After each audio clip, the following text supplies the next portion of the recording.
Hello friends, ನಮಸ್ಕಾರ. ನೀವು ನೋಡ್ತಾ ಇದ್ದೀರಾ ನಮ್ಮ ಮಾಹಿತಿ ಕೇಂದ್ರ ಯೂಟ್ಯೂಬ್ ಚಾನೆಲ್ ಅನ್ನ. ಸ್ನೇಹಿತರೆ, ಇದೀಗ ಆಧಾರ್ ಕಾರ್ಡ್ ವಿಚಾರವಾಗಿ ಸರ್ಕಾರ ಹೊಸದಾದ ನಿಯಮವೊಂದನ್ನು ಜಾರಿ ಮಾಡಿದೆ. ಸೊ ಇನ್ನು ಮುಂದೆ ನೀವು ಆಧಾರ್ ಕಾರ್ಡ್ ಅನ್ನ ಬಳಕೆ ಮಾಡುವುದಾದ್ರೆ ಈ ನಿಯಮಗಳನ್ನ ಕಟ್ಟುನಿಟ್ಟಾಗಿ ಅನುಸರಿಸಬೇಕಾಗ್ತದೆ. ಹಾಗಿದ್ರೆ ಯಾವುದು ಆ ಹೊಸ ನಿಯಮಗಳು ಅಂತ ತಿಳಿಯಲು ವಿಡಿಯೋವನ್ನ ಕಂಪ್ಲೀಟ್ ಆಗಿ ನೋಡಿ. ಇಂದು ಆಧಾರ್ ಕಾರ್ಡ್ ಎನ್ನುವುದು ನಮ್ಮ ಗುರುತಿನ ಅತ್ಯಂತ ಪ್ರಮುಖವಾದ ದಾಖಲೆಯಾಗಿದೆ. ಬ್ಯಾಂಕಿಂಗ್ ನಿಂದ ಹಿಡಿದು ಸರ್ಕಾರಿ ಯೋಜನೆಗಳವರೆಗೆ ಆಧಾರ್ ಕಾರ್ಡ್ ಮುಖ್ಯವಾಗಿ ಬೇಕಾಗ್ತದೆ. ಸೊ ಆದ್ರೆ ಇದೀಗ ಆಧಾರ್ನ ಕೆಲವೊಂದಿಷ್ಟು ನಿಯಮಗಳನ್ನ ಸರ್ಕಾರ ಬದಲಾವಣೆ ಮಾಡಿದೆ.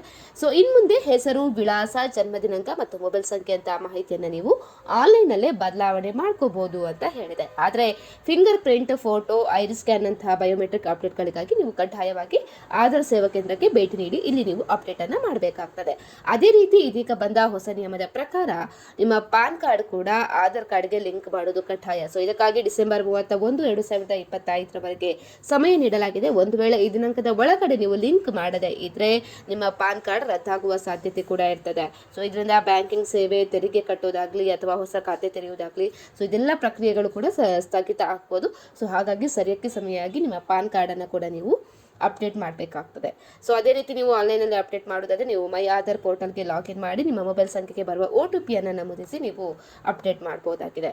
ಸೊ ಹಾಗಾಗಿ ಸ್ನೇಹಿತರೆ, ನೀವು ಈ ಕೆಲಸವನ್ನು ಮೊದಲು ಮಾಡಬೇಕಾಗ್ತದೆ. ಸ್ನೇಹಿತರೆ, ಮಾಹಿತಿ ಇಷ್ಟ ಆದಲ್ಲಿ ವಿಡಿಯೋಗೊಂದು ಲೈಕ್ ಅನ್ನು ಕೊಡಿ. ಅದೇ ರೀತಿ ಮತ್ತಷ್ಟು ಅಪ್ಡೇಟ್ಗಾಗಿ ನಮ್ಮ ಚಾನಲ್ ಅನ್ನು ನೀವು ಸಬ್ಸ್ಕ್ರೈಬ್ ಮಾಡ್ಕೊಳ್ಳಿ.